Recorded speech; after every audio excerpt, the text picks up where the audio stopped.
Ma famille m'a annoncé qu'ils n'avaient plus besoin de moi, alors j'ai cessé de m'impliquer. On en a marre que tu fasses tout tourner autour de toi, a lâché ma mère, en me glissant un contrat sur l'iPad que je lui avais offert. À partir de maintenant, tu te contentes de ton rôle de sœur. Plus question que tu joues la maman. Signe. Mes petits frères et sœurs, 14 et 16 ans, étaient alignés derrière elle, me lançant des regards aussi noirs que la nuit. Tu n'es pas le centre du monde, Jasmine. Personne ne t'a demandé de tout faire à notre place. L'ironie de la situation me frappait en plein visage. Mon enfance s'était arrêtée à 9 ans, le jour où j'avais dû devenir la mère que mes frères et sœurs attendaient, pendant que la véritable poursuivait ses histoires de cœur. Pas plus tard que la semaine dernière, elle m'avait encore demandé quand Tara allait enfin devenir une femme, alors que ça faisait 3 ans qu'elle avait eu ses règles. J'ai confronté chacun d'eux du regard, tous persuadés d'être dans leur bon droit. Puis j'ai signé, un sourire en coin. Il suffisait de le dire. Si vous voulez une sœur, vous aurez une sœur. Ils se sont échangés des sourires triomphants, comme s'ils avaient décroché le gros lot. Le lendemain matin, je me suis réveillée avec maman qui paradait dans la maison. « Tout va déjà tellement mieux »,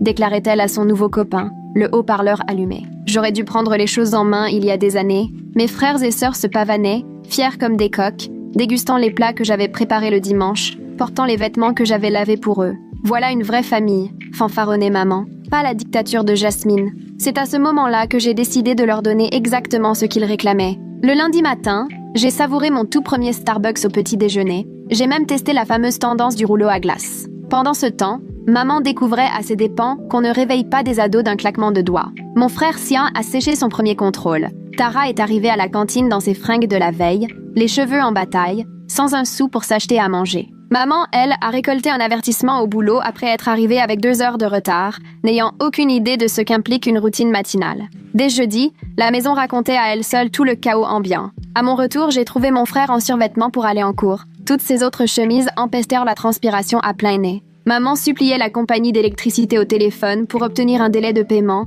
Elle ignorait même qu'il y avait des échéances à respecter. « Dis, Jazz », a lancé mon frère d'un ton faussement détendu. « Tu pourrais me prendre du déo en passant ?» Désolée, ça ressemble un peu trop à une tâche de maman. Et l'accord est clair. Que des devoirs de sœur. Allez, fais pas ta radine. Radine ? Attends, je te montre le contrat sur mon téléphone. C'est écrit noir sur blanc. Je fais juste la sœur, rien de plus. Aller faire les courses pour toi, c'est materner. Il a grogné en partant, marmonnant que je faisais des histoires pour rien. L'odeur s'est bien accrochée, 1 semaine de plus. Le samedi, c'était le concert de Tara. Je l'ai vue monter sur scène dans une robe froissée et tachée, celle que je portais habituellement au pressing. Les parents chuchotaient, les enfants la montrèrent du doigt. Quand la prof de musique a interrogé maman sur la tenue après le concert, j'ai pris la parole, assez fort pour que tout le monde entende. On a fait un grand ménage dans la famille, ai-je déclaré avec le sourire. Avant, je m'occupais de ses vêtements de concert, mais ça dérangeait tout le monde. Maintenant, c'est maman qui gère, pour la toute première fois. Pas vrai, maman ? Son visage a viré au blanc sous le regard des autres parents. On a réorganisé les rôles, ai-je ajouté en montrant le fameux contrat à la prof. Elle m'a même fait signer, pour être sûre. Je n'ai plus le droit de jouer la maman, juste la sœur. Fini la dictature de Jasmine. La prof est passée de la perplexité à l'embarras. Tara a filé en larmes vers les toilettes, tandis que maman restait plantée là, entourée de regards accusateurs. Mercredi après-midi, mon téléphone a sonné. C'était Madame Peterson, la conseillère d'orientation. « Jasmine, je t'appelle car nous sommes inquiets pour tes frères et sœurs. Plusieurs professeurs ont signalé, je n'ai plus aucune autorité sur eux. C'est très clair. Mais tu as toujours été celle qui s'occupait de... Non, ils ont posé leurs limites. Il faut les respecter. » 22 minutes plus tard, maman a débarqué en pleurs dans ma chambre. « S'il te plaît, Jasmine, les services sociaux vont débarquer. Si jamais ils voient la maison dans cet état-là, dans quel état? Tu le sais parfaitement. La vaisselle, le linge, le frigo vide, les notes de ton frère. Eh bien, tout ça, c'est du boulot de maman. Heureusement que tu es là. Je t'en supplie, juste cette fois. Aide-moi à tout ranger avant qu'il... » Ding, la sonnette a retenti. On est resté figé. Une femme a frappé. « Bonjour, Madame Williams, service de protection de l'enfance. Nous avons reçu plusieurs signalements inquiétants. » Maman m'a lancé un regard affolé. Je lui ai répondu par un sourire tout doux. Depuis l'entrée, j'ai vu les yeux de l'assistante sociale parcourir la scène de crime. Vaisselle moisie dans l'évier, poubelle débordante, mon frère toujours en survêt du lundi. Elle a franchi le seuil et son visage a changé du tout au tout. L'odeur l'a saisie immédiatement. J'ai vu son nez se plisser. Puis ses yeux se sont écarquillés en découvrant la cuisine. Assiette couverte de mousse verte entassée partout, sac poubelle aligné contre le mur, des mouches qui virevoltaient. Sian était là, dans la même chemise de sport crasseuse depuis 5 jours,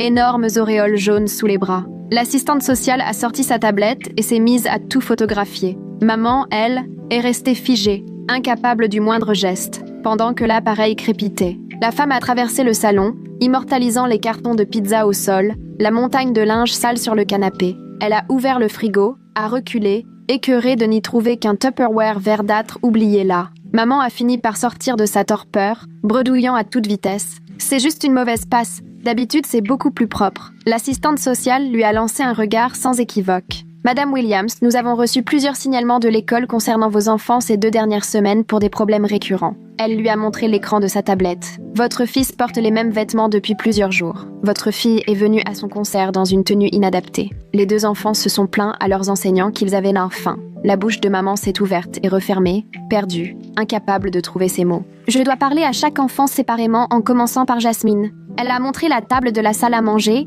la seule un peu rangée parce que j'y faisais mes devoirs. Maman a voulu nous accompagner mais la femme l'a stoppée d'un geste de la main. En privé, Madame Williams. On s'est installé et elle m'a adressé un regard bienveillant. Jasmine, je comprends qu'il y a eu pas mal de changements chez toi dernièrement. J'ai sorti mon téléphone pour lui montrer la photo de l'accord que maman m'avait fait signer 2 semaines plus tôt. En le découvrant, elle a ouvert de grands yeux. Elle t'a obligée à signer ? J'ai confirmé d'un signe de tête. Elle disait que je prenais toute la place et que je devais me contenter d'être une sœur. Rien de plus. L'assistante sociale prenait déjà des notes sur sa tablette. Mais avant cet accord, qu'est-ce que tu faisais exactement ? J'ai pris une inspiration, puis j'ai tout détaillé. Je les réveillais chaque matin à 6h30, je préparais le petit déjeuner, les repas pour l'école, je m'assurais qu'ils avaient des habits propres, je les aidais pour les devoirs le soir, je faisais à dîner, je lavais tout le linge, je payais les factures en ligne parce que maman n'y comprenait rien, je prenais les rendez-vous médicaux, j'allais aux réunions parents-prof quand elle n'avait pas le temps. Les doigts de l'assistante sociale volaient sur la tablette. Et depuis quand tu fais tout ça ? J'ai réfléchi un instant. Depuis que j'ai 9 ans. Elle a arrêté d'écrire. 9 ans ? J'ai hoché la tête. Maman avait rencontré quelqu'un qui n'aimait pas les enfants. Alors elle n'était presque jamais là. Elle m'a posé plein de questions précises et j'ai tout raconté. Comment j'ai dû expliquer à Tara ce que c'était les règles quand elle les a eues, parce que maman n'avait même pas remarqué. Comment j'ai imité la signature de maman sur les autorisations parce qu'elle oubliait toujours. Comment j'ai appris à cuisiner grâce à YouTube parce qu'on n'avait pas les moyens de commander tous les soirs et que maman ne savait préparer que des céréales. Elle a demandé à voir Tara ensuite, qui est arrivée les cheveux en bataille et le t-shirt taché. L'assistante sociale lui a demandé comment ça se passait, et Tara a fondu en larmes. « J'ai toujours faim », sanglotait-elle. « Maman n'achète rien et j'ai pas d'argent pour manger le midi. La seule chose que je sais faire, c'est des céréales. Mais il y a même plus de lait. » Elle a parlé du spectacle à l'école et de la honte de sa robe, parce que Jasmine s'assurait toujours qu'elle soit propre et repassée. Mais là, personne ne s'en occupe, et maman savait même pas qu'il fallait l'emmener au pressing. Elle a avoué qu'elle ne savait même pas se servir de la machine à laver, ni de la cuisinière, ni se laver les cheveux correctement parce que je l'aidais pour tout. Sian est passée ensuite, l'air agacé comme si tout ça n'était qu'une perte de temps. L'assistante sociale lui a demandé comment il faisait pour ses vêtements. « Bah, ça fait un moment que je porte ça », a-t-il lâché en haussant les épaules. « Je sais pas faire la lessive. » Elle lui a demandé pourquoi et il s'est fermé. « On m'a jamais appris. Voilà. C'est toujours Jasmine qui gérait. » Il a expliqué qu'il avait raté un contrôle parce que personne ne l'avait réveillé et que maman ne savait même pas dans quelle classe il était. Hier, elle a essayé de m'aider pour les maths, mais elle savait même pas ce que c'était l'algèbre. Sur les repas, il a dit qu'il mangeait surtout des céréales ou des restes de goûter. J'ai claqué le reste de mon argent d'anniversaire au McDo hier. Vient le tour de maman qui entre droite comme un i, persuadée qu'elle va reprendre la main.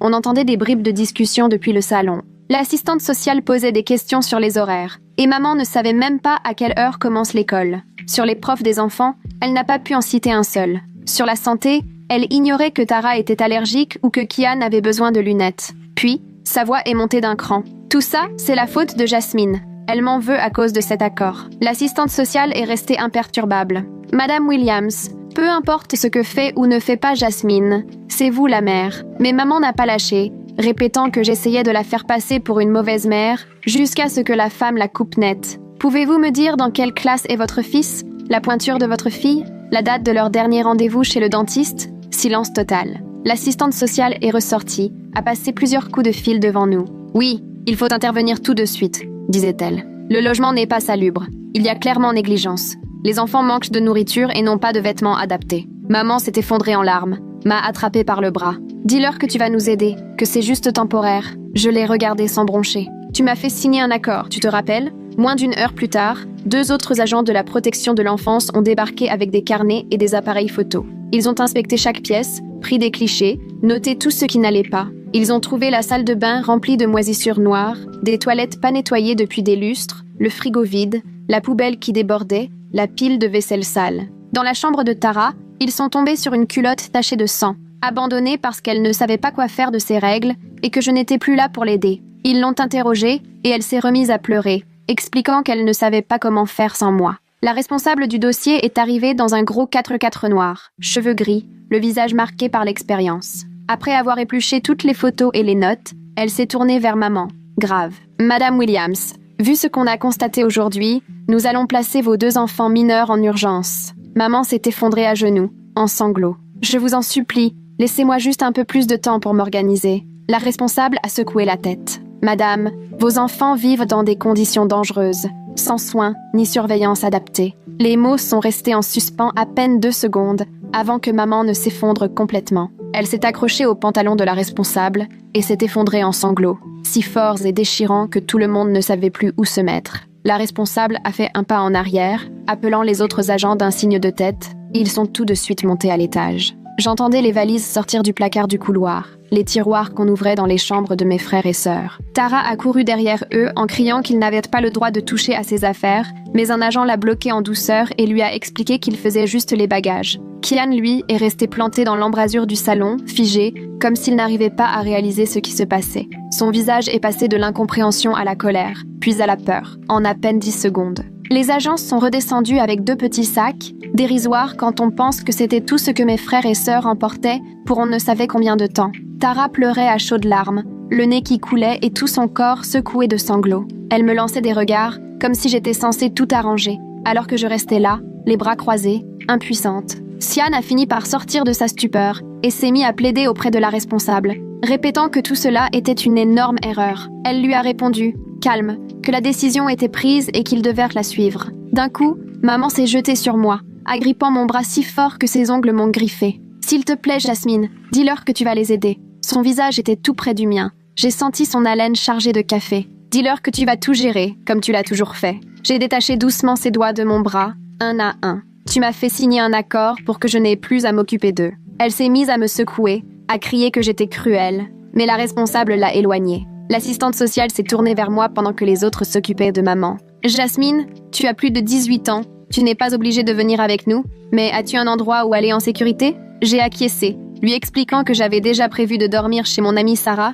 et que je comptais de toute façon partir. Elle avait l'air soulagée et m'a tendu sa carte, au cas où j'aurais besoin de quoi que ce soit. Les agents ont commencé à accompagner Tara et Sian vers la porte. Et là, tout a explosé. Tara s'est retournée, me hurlant que tout était de ma faute. « Tu as fait ça exprès !» Sa voix a monté dans les aigus, jusqu'à se briser. « Tu voulais qu'on nous emmène !» Sian, lui, me lançait un regard que je ne lui avais jamais vu. On aurait dit qu'il réalisait soudain que les actes ont des conséquences, et ça ne lui plaisait pas du tout. Ils les ont installés dans un gros SUV noir, pendant que maman courait derrière, suppliant qu'on lui laisse encore 1 minute. Le responsable a dû la retenir pour l'empêcher de monter. J'ai regardé par la fenêtre pendant que le SUV s'éloignait, les visages de mes frères et sœurs collés à la vitre arrière. Maman est restée plantée dans l'allée pendant 20 minutes, à fixer l'endroit où la voiture avait disparu. J'ai fait mon sac, puis j'ai appelé Sarah pour qu'elle vienne me chercher. Sa mère est arrivée 1 heure plus tard, sans rien dire en voyant mes yeux gonflés. Ce soir-là, je me suis assise sur le lit de Sarah, le téléphone qui vibrait sans arrêt. Maman avait appelé 17 fois et laissé 8 messages vocaux. Dans les 3 premiers, elle criait que j'avais tout gâché. Dans les 2 suivants, elle sanglotait, me suppliait de rentrer pour l'aider à les récupérer. Les 3 derniers oscillaient entre reproches, excuses et nouveaux reproches. J'ai éteint mon téléphone et j'ai essayé de dormir, mais je revoyais sans cesse le visage de Sian au moment où il avait compris. Le lendemain matin, la mère de Sarah m'a préparé le petit déjeuner et venait de poser des crêpes sur la table quand on a entendu frapper violemment à la porte. Maman était là, épuisée, les cheveux en bataille, le maquillage de la veille coulé sous les yeux. Je sais qu'elle est ici. Elle a poussé le père de Sarah sur le côté et m'a trouvée dans la cuisine. « Tu rentres à la maison tout de suite, on va arranger ça. » Le père de Sarah s'est interposé et lui a dit qu'elle devait partir. Maman s'est mise à hurler que j'étais sa fille et qu'elle pouvait me forcer à rentrer. La mère de Sarah a attrapé son téléphone, imperturbable, et a prévenu qu'elle appellerait la police si maman ne partait pas sur le champ. Maman m'a lancé un dernier regard plein de haine avant de sortir en claquant la porte si fort qu'un cadre est tombé du mur. 2 jours ont passé avant que je reçoive un appel de Madame Peterson du lycée. « Jasmine, j'ai entendu ce qui s'est passé et je voulais prendre de tes nouvelles. » Sa voix était douce, inquiète. « Je veux que tu saches aussi que je suis fière de toi d'avoir su te protéger. » Elle m'a expliqué que l'école proposait un service de soutien psychologique si j'en ressentais le besoin et qu'ils seraient là pour m'accompagner. Elle a ajouté que plusieurs profs s'inquiétaient pour mes frères et sœurs depuis des semaines et que tout le monde était soulagé que quelqu'un ait enfin agi. 3 jours plus tard, j'ai reçu une convocation officielle pour une audience au tribunal de la famille, destinée à décider de la garde temporaire. J'ai passé la matinée à imprimer des copies de l'accord signé, des captures d'écran des messages de maman des dernières semaines et des photos de la maison qui tombait en ruine. J'ai tout rangé dans un dossier et mis mes plus beaux vêtements. Le tribunal se trouvait en centre-ville, dans un vieux bâtiment qui sentait la cire et le papier jauni. Je suis arrivée en avance et je me suis installée devant la salle d'audience, observant d'autres familles qui entraient et sortaient. Maman est arrivée avec 15 minutes de retard, portant la même chemise froissée qu'il y a 3 jours. Ses cheveux étaient sales, attachés à la va-vite. Elle avait des cernes sous les yeux et ne cessait de regarder son téléphone, comme si elle attendait quelqu'un. J'ai compris que son compagnon avait disparu dès que les choses étaient devenues sérieuses, parce qu'elle était complètement seule. L'huissier a appelé nos noms et la juge, une femme d'un certain âge avec des cheveux gris et des lunettes au bout d'une chaîne, a commencé à lire à haute voix le rapport des services sociaux. Elle a parlé de l'état de la maison et des témoignages des enfants. Ensuite, elle a interrogé maman sur ses capacités à s'occuper de nous. Maman a d'abord pris un ton sûr, affirmant qu'elle était dépassée mais qu'elle voulait s'améliorer. La juge l'a questionnée précisément sur les besoins médicaux de Tara. Maman est restée muette, incapable de se rappeler les médicaments que Tara devait prendre pour ses allergies. La juge a alors demandé des précisions sur le dispositif de soutien scolaire mis en place pour Sian, celui que l'école avait déjà envoyé à la maison à plusieurs reprises. Maman n'était même pas au courant qu'un tel plan existait. La juge l'a fixé longuement, puis elle a fait signe à l'huissier de faire entrer Tara et Sian dans son bureau. Les deux sont arrivés, l'air complètement perdus, et l'ont suivi derrière la lourde porte en bois du tribunal. Maman se tordait les mains, me lançant des regards désespérés comme si tout pouvait encore s'arranger. Les 20 minutes qui ont suivi ont été rythmées uniquement par le tic-tac de l'horloge. Quand la porte s'est enfin rouverte, Tara est sortie la première, les yeux gonflés de larmes, fuyant mon regard. Derrière elle suivait Tian, livide et bouleversé, avec l'air de quelqu'un à qui on vient d'annoncer que le Père Noël n'existe pas. Ils se sont réinstallés sur leur chaise et la juge a encore pris 5 bonnes minutes pour griffonner des notes avant de s'adresser à nous. Elle a expliqué qu'au vu de l'état du logement, des propos des enfants et du manque flagrant de compétences parentales chez maman, elle ordonnait que les deux restent placés en famille d'accueil. Maman allait devoir suivre un stage de parentalité de 12 semaines et commencer une thérapie individuelle. Il faudrait aussi qu'elle réussisse des contrôles réguliers du domicile avant que le tribunal n'envisage de lui rendre la garde. À ces mots, maman s'est effondrée en sanglots si bruyants que l'huissier a dû intervenir pour lui demander de se calmer. En plein milieu de l'explication sur le droit de visite, le téléphone de maman s'est mis à sonner. Elle a eu du mal à le couper, mais j'ai eu le temps de voir le numéro de son boulot s'afficher. 30 secondes plus tard, l'appareil a de nouveau retenti. La juge lui a proposé de sortir si c'était urgent. Dans le couloir, maman a décroché, mais sa voix portait à travers la porte. Son patron lui annonçait qu'à cause de ses absences répétées ces 2 dernières semaines, il se voyait contraint de la licencier. Elle a tenté de s'expliquer, mais il lui a rétorqué qu'elle avait déjà pris tous ses congés maladie et ses vacances. Maman est revenue, le visage défait, comme si elle venait de se prendre un coup en pleine figure. La juge a fixé la prochaine audience dans 3 mois et nous a renvoyés. Je suis sortie la première, direction le parking, quand j'ai entendu une voix m'appeler. Une femme aux cheveux poivre et sel, qui avait le même nez que maman, s'est approchée. C'était sa sœur, ma tante, que je n'avais pas vue depuis mes 10 ans. Elle m'a expliqué qu'elle avait appris toute l'histoire par une cousine et qu'elle était venue vérifier si la situation était vraiment aussi grave qu'on le racontait. Elle m'a avoué qu'elle n'avait aucune idée que les choses avaient dégénéré à ce point et qu'elle regrettait de ne pas avoir pris de nouvelles plus tôt. Elle proposait de m'héberger dans la chambre d'amis, si je le souhaitais. Je l'ai remerciée, mais je lui ai expliqué que j'avais besoin de penser à moi, après 9 ans à m'occuper de mes frères et sœurs. Elle a hoché la tête, l'air compatissant, et m'a tendu un bout de papier avec son numéro en me disant d'appeler si jamais je changeais d'avis. Maman est passée devant nous sans un mot, me lançant simplement un regard noir, plein de haine. Une semaine plus tard, alors que je travaillais à la librairie, ma collègue m'a raconté avoir croisé Kian au supermarché avec un couple âgé. Elle m'a dit qu'il semblait malheureux et qu'il se disputait avec eux pour une raison ou une autre. Plus tard dans la journée, j'ai reçu un message d'un ami de Kian qui m'a expliqué qu'ils avaient été placés dans des familles d'accueil différentes, à l'opposé l'un de l'autre. Apparemment, Kian avait du mal à s'adapter à toutes les règles, les horaires stricts du coucher, les corvées planifiées. L'ami m'a dit que Kian râlait sans arrêt parce qu'il devait demander la permission pour la moindre chose, alors qu'avant, je gérais tout sans en faire une histoire. 2 jours plus tard, j'ai reçu un mail de la prof de musique de Tara.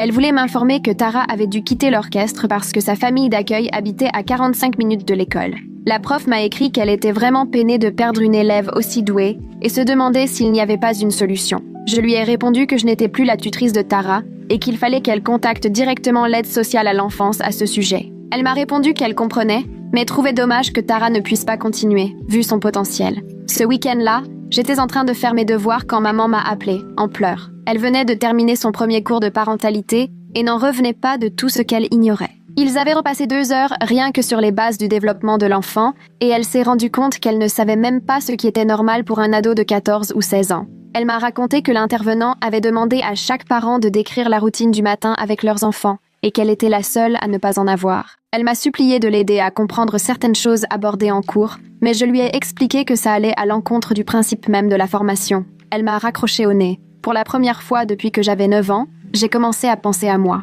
J'ai pris plus d'heures à la librairie, j'ai commencé à mettre de l'argent de côté pour la fac. J'ai découvert qu'il était encore possible de postuler pour une admission au semestre de printemps dans une fac publique. Alors j'ai préparé mes lettres de motivation. Une de mes collègues m'a parlé d'un groupe de soutien pour ceux qui avaient dû jouer le rôle de parents alors qu'ils étaient enfants, et j'ai décidé d'y aller. Les réunions avaient lieu le mardi soir dans la salle paroissiale d'une église, et il y avait 8 autres personnes, de tous âges. L'animatrice nous a proposé de faire un tour de table pour partager un peu nos parcours. Une femme a raconté avoir élevé ses 4 petits frères pendant que sa mère enchaînait les boulots. Un garçon de mon âge a expliqué qu'il s'occupait de sa sœur handicapée depuis l'enfance, parce que ses parents n'y arrivaient pas. Une autre fille gérait toutes les factures et les rendez-vous depuis le collège, parce que ses parents ne parlaient pas bien anglais. Quand ça a été mon tour, j'ai parlé de l'accord et de tout ce qui s'est passé ensuite. Personne n'a été choqué, ni ne m'a jugé pour avoir laissé mes frères et sœurs partir en famille d'accueil. L'animatrice a dit que ce que j'avais vécu était inacceptable et que je n'y étais pour rien.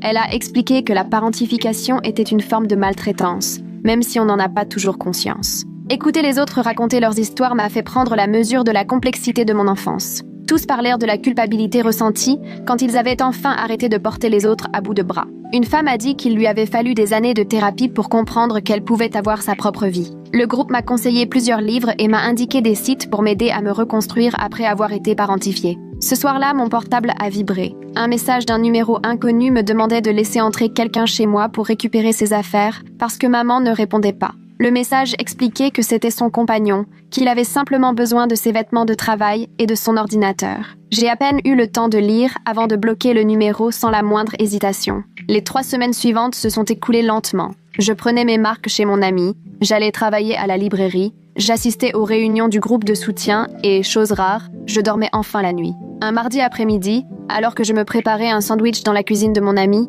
on a frappé violemment à la porte. La mère de mon ami a ouvert et j'ai tout de suite reconnu la voix de Sian, complètement effondré et tremblant, qui suppliait qu'on me laisse lui parler. Il était là, dans des vêtements sales, un sac à dos bien trop lourd pour lui, les yeux rouges et gonflés d'avoir pleuré. Il s'est mis à déballer tout son désespoir. Il n'en pouvait plus de la famille d'accueil. Trop de règles sur les écrans, les corvées, les devoirs, obligé de se coucher à 22h comme s'il était encore gosse. Il n'arrêtait pas de répéter que personne ne le comprenait comme moi et suppliait qu'on le laisse rester juste quelques nuits, le temps de trouver une solution. La mère de mon ami me lançait un regard inquiet, perdu, tandis que Sian insistait, promettant de dormir par terre, de peu manger et d'aider pour les tâches ménagères. Les mains tremblantes, j'ai sorti mon téléphone et composé le numéro d'urgence de l'ASE qu'on m'avait donné au tribunal. J'ai vu sur le visage de Sian l'espoir s'effacer, remplacé par la surprise puis la colère en comprenant ce que j'étais en train de faire. Il a essayé de m'arracher le téléphone, mais la mère de mon ami s'est interposée. L'opératrice de l'ASE a pris toutes les informations et a promis que quelqu'un viendrait le chercher dans l'heure. Sian est resté assis sur les marches, refusant de me regarder ou de parler à qui que ce soit en attendant. L'assistante sociale qui est venue était la même que lors de la première enquête. Elle m'a adressé un petit signe de la tête en emmenant Sian vers sa voiture. À voix basse, elle m'a confié que les 2 enfants avaient du mal à s'adapter, mais qu'ils bénéficiaient enfin d'une vraie thérapie et d'aide auxquelles ils n'avaient jamais eu accès. Elle a ajouté que Sian avait beaucoup de comportements difficiles dans son foyer, mais que c'était assez courant pour des enfants qui n'avaient jamais eu de cadre. Après leur départ, je me suis précipitée dans la salle de bain pour vomir, puis j'ai pleuré pendant 20 minutes. Une semaine plus tard, maman m'a appelée en larmes à propos de l'inspection de son logement. L'assistante sociale était venue vérifier si elle avait fait les aménagements nécessaires pour récupérer les enfants. Maman racontait que la travailleuse avait à peine jeté un coup d'œil à la cuisine, où la vaisselle s'entassait et la nourriture pourrissait sur le plan de travail, qu'elle notait déjà des remarques. La salle de bain avait de la moisissure dans la douche que maman ne savait pas enlever. Elle avait tenté de faire une lessive mais avait laissé le linge mouillé 3 jours dans la machine. Ça sentait mauvais. L'assistante a voulu voir les chambres et maman n'avait même pas fait les lits ni ramassé les vêtements. Le juge a prolongé le placement en famille d'accueil d'au moins 3 mois. Maman ne cessait de pleurer, répétant que c'était injuste, qu'elle faisait de son mieux, qu'on ne lui avait jamais appris tout ça. Le samedi suivant, alors que j'achetais des nouilles instantanées et des pizzas surgelées au supermarché, j'ai failli tomber nez à nez avec 2 amies de maman du club de lecture en tournant dans un rayon. Elles m'ont regardée comme si j'étais la pire des personnes, chuchotant assez fort pour que j'entende que j'avais détruit ma propre famille et envoyé ces pauvres enfants en famille d'accueil, par pure méchanceté. L'une d'elles disait que maman avait raconté à tout le monde à l'église que j'avais refusé d'aider lors de la visite de l'ASE et que j'avais tout fait pour envenimer les choses. Elles sont reparties en secouant la tête, marmonnant sur les enfants ingrats. Cette même semaine, la mère de mon amie m'a installée à la table de la cuisine avec un ordinateur portable et un dossier de papier. Elle m'a montré comment ouvrir un compte courant en ligne, expliquer les soldes minimums, les découverts, comment utiliser l'appli pour déposer des chèques. Elle m'a aidé à remplir un dossier de bourse d'études pour l'université, une chose dont je n'avais même jamais entendu parler puisque maman ne m'en avait jamais parlé. Elle m'a appris comment se constituer un historique de crédit avec une carte sécurisée, m'a montré des sites pour chercher un appartement et comprendre les contrats de location. J'ai appris à remplir un chèque, à tenir un carnet de comptes, même si, selon elle, plus grand monde ne s'en sert. Elle m'a expliqué l'assurance maladie, auto, habitation, toutes ces choses d'adultes auxquelles maman n'avait jamais pensé. 2 jours plus tard, j'ai reçu une lettre de Tara, transmise par les services sociaux. L'écriture était brouillonne, la feuille marquée de traces de larmes. Elle m'écrivait que j'étais égoïste et cruelle, que j'avais volontairement gâché sa vie, que j'aurais pu tout arranger mais que j'avais préféré détruire la famille. Elle disait qu'elle me détestait et ne voulait plus jamais me voir. Elle se plaignait que ses parents d'accueil étaient méchants, stricts, qu'ils ne la comprenaient pas comme moi, qu'elle ratait l'orchestre, prenait du retard à l'école et n'avait plus ses affaires. Cette lettre m'a fait plus de mal que tout ce que maman avait pu me dire. Ma thérapeute du groupe de soutien m'a aidé à comprendre que Tara traversait un trauma et un deuil, que c'était plus facile de se mettre en colère que de reconnaître qu'on s'était trompé. Elle m'a expliqué que les enfants s'en prennent souvent à la personne auprès de qui ils se sentent le plus en sécurité, plutôt qu'à celle qui leur a vraiment fait du mal. 3 semaines plus tard, maman m'a appelée en pleurs. Elle venait de recevoir un avis d'expulsion. Sans mon salaire de la librairie pour l'aider à payer le loyer et sans moi pour surveiller les factures, elle avait 3 mois de retard. Le propriétaire ne voulait plus lui accorder de délai. Elle n'arrivait pas à comprendre comment les factures d'AVC pu s'entasser aussi vite, ni pourquoi les pénalités de retard étaient aussi salées. Elle disait avoir essayé de tenir un budget, mais les chiffres ne voulaient rien dire pour elle. Tous les soirs, elle dépensait de l'argent en plats à emporter parce qu'elle ne savait ni préparer des menus, ni faire ses courses comme il faut. Sa sœur, ma tante, qui avait déjà proposé de m'aider, a accepté que maman vienne s'installer chez elle, le temps que ça se tasse. 2 mois après le début de tout ce cirque, j'ai reçu une lettre m'annonçant une thérapie familiale obligatoire. Le juge avait exigé que nous participions tous les 4 à une séance avec un thérapeute désigné par le tribunal.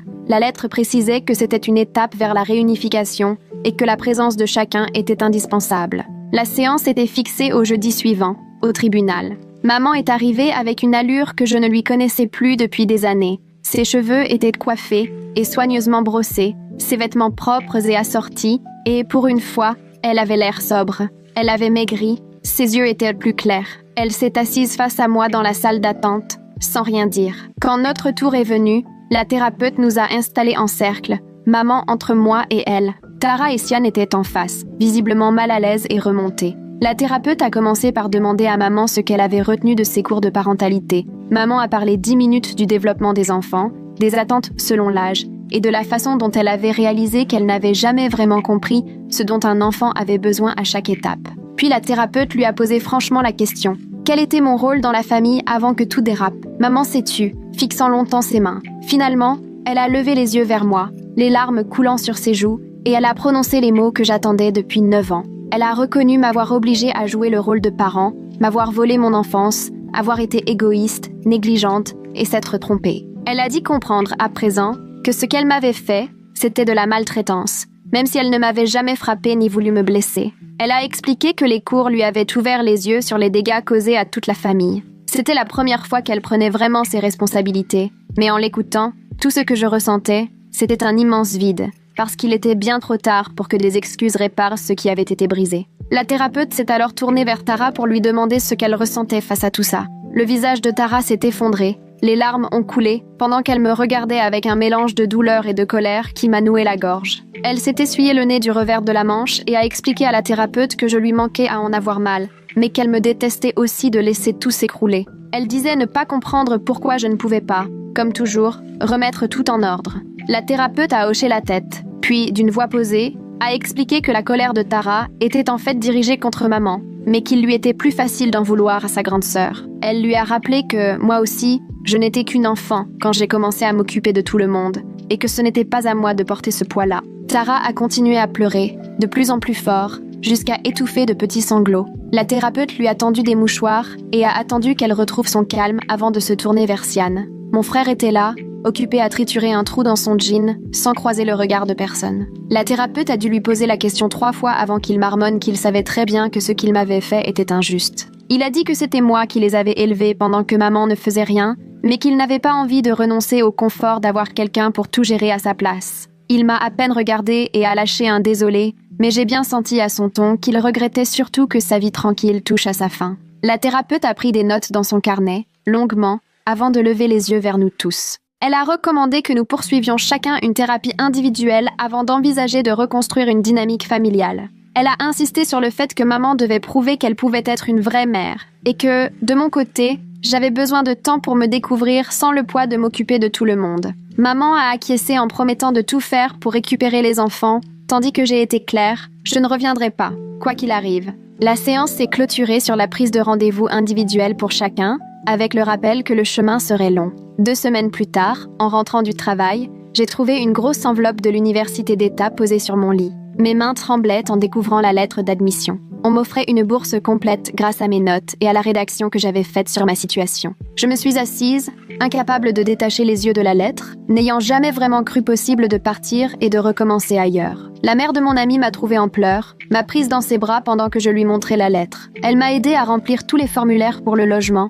et m'a même accompagnée en voiture à la journée d'intégration sur le campus. La bourse couvrait tout, même les livres et les repas, ce qui voulait dire que, pour la première fois, je pouvais me concentrer sur mes études au lieu d'enchaîner 3 petits boulots. Pendant ce temps, maman continuait d'aller à ses cours de parentalité chaque mardi et jeudi au centre social. Elle m'a passé un coup de fil pour m'annoncer qu'elle avait réussi son premier test sur les étapes de développement de l'enfant. J'entendais dans sa voix qu'elle était fière d'avoir appris à quelle température laver le linge et comment vérifier si la viande était bien cuite. 6 semaines après que les enfants aient été placés en famille d'accueil, elle a réussi sa seconde inspection à domicile chez ma tante. Le juge a examiné ses rapports de progrès et a autorisé des visites surveillées avec Tara et Kian à partir du samedi suivant. Maman est arrivée avec 15 minutes de retard à la première visite parce qu'elle s'était perdue en cherchant le centre de supervision. L'assistante sociale a dû lui rappeler 2 fois les règles. Ne pas évoquer l'affaire, ne pas faire de promesses sur la date de retour à la maison. Tara a passé la majeure partie de l'heure à montrer ses devoirs de maths à maman,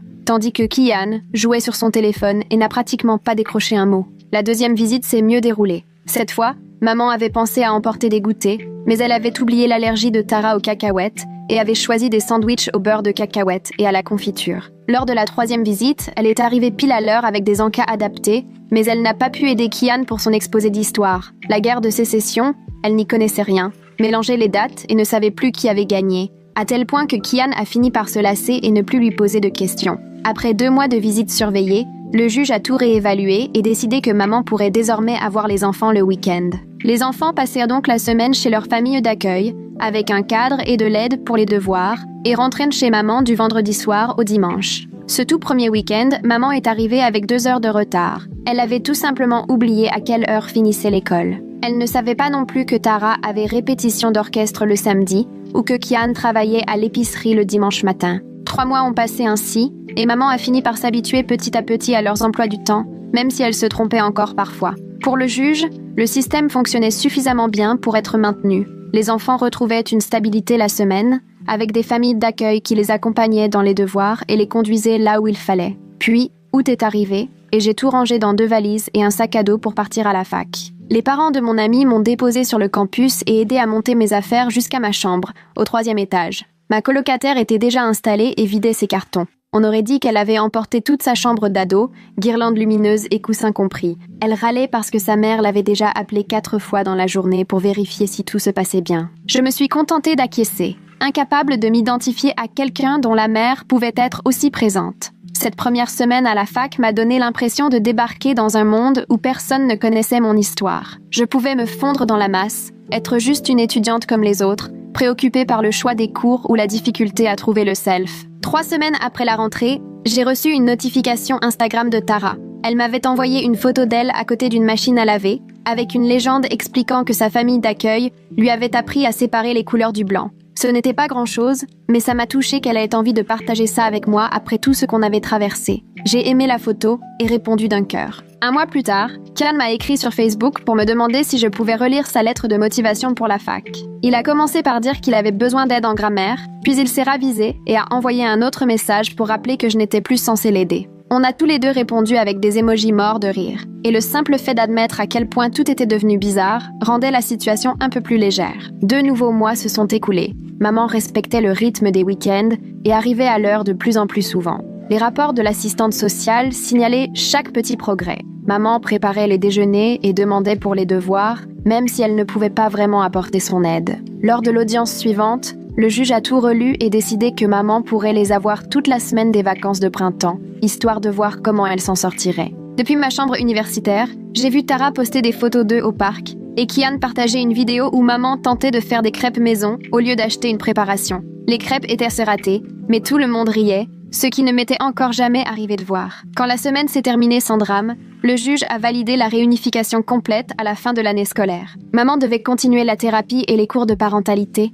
mais les enfants allaient vivre chez elle à plein temps, chez ma tante. Ma tante avait un peu pris le relais pour payer les factures et faire les courses, pendant que maman apprenait enfin à être mère. 3 semaines après leur retour, j'ai reçu un message de maman qui me demandait si j'avais envie de venir dîner samedi. J'ai fixé mon téléphone pendant 20 minutes avant de taper oui. Sur le trajet jusqu'à la maison de ma tante, tout m'a semblé étrange. Je n'y étais jamais allée en simple invitée. Dès l'entrée, c'est l'odeur de la vraie cuisine qui m'a frappée, pas celle des plats à emporter en barquette. Le salon débordait de jouets, mais ce n'était plus la zone sinistrée d'autrefois. Maman est sortie de la cuisine, méconnaissable avec un tablier, les cheveux pleins de farine. Elle avait préparé des spaghettis en bocal et du pain à l'ail surgelé, mais la table était dressée avec de vraies assiettes, et chacun avait une serviette. Après le repas, Tara m'a montré son bulletin, chaque note fièrement présentée comme un trophée, 2C, 3B et 1A, en art plastique. Elle m'a expliqué qu'elle devait maintenant vraiment travailler, au lieu que je fasse ses devoirs à sa place,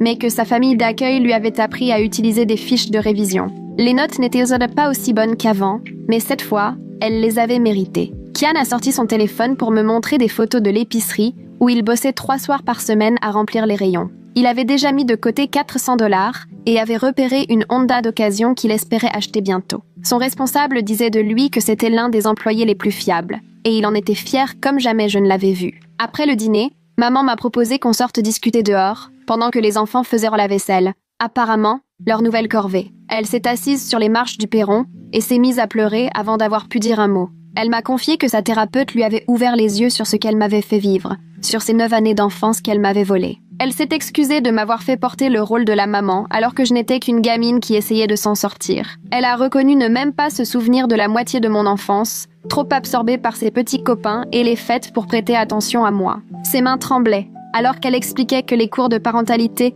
lui avaient fait réaliser tout ce qu'elle ignorait. Vérifier les cahiers, prendre les rendez-vous chez le médecin. Elle m'a dit qu'en voyant les autres parents en classe, elle avait pris conscience à quel point elle nous avait tous laissé tomber, mais surtout moi. Je ne savais pas quoi répondre, alors je suis simplement restée là à l'écouter dérouler la liste de tout ce qu'elle aimerait pouvoir effacer. Quand on est rentré, Tara nous attendait, visiblement nerveuse, près de la porte. Elle m'a demandé si elle pouvait me prendre dans ses bras et, quand j'ai accepté, elle m'a serré plus fort que jamais. À l'oreille, elle a murmuré qu'elle regrettait d'avoir été aussi dure avec moi et de ne pas avoir compris ce que j'avais traversé toutes ces années. Sa famille d'accueil lui avait dit que j'étais, moi aussi, une gamine à l'époque, et qu'on n'aurait jamais dû me demander de m'occuper d'eux comme je l'ai fait. Elle m'a confié qu'elle comprenait enfin pourquoi j'avais tout laissé tomber, et m'a remercié d'avoir eu le courage de me sauver, même si ça leur avait coûté cher à eux aussi. Puis elle a reculé d'un pas et m'a montré un bracelet qu'elle avait fabriqué en thérapie, avec des perles qui formaient le mot « sœur ». Elle en avait fait un pour elle aussi, pour qu'on ait les mêmes,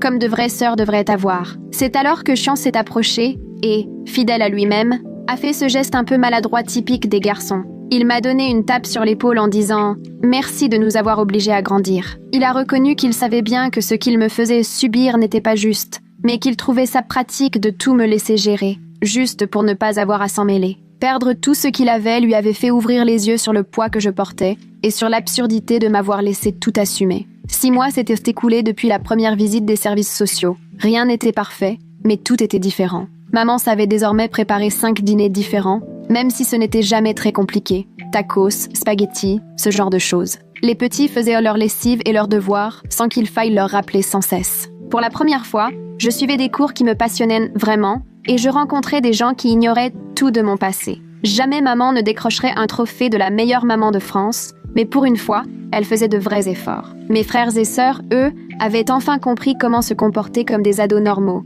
sans attendre que tout leur tombe tout cuit. Quant à moi, j'ai compris que prendre soin de moi n'était pas de l'égoïsme, mais probablement la chose la plus importante que j'ai jamais faite pour nous tous. Bon, je vais m'arrêter là pour aujourd'hui. Ça fait réfléchir, non? Merci d'être resté avec moi et d'avoir traversé tout ça à mes côtés. Si ça vous a plu, abonnez-vous pour découvrir d'autres histoires du même genre.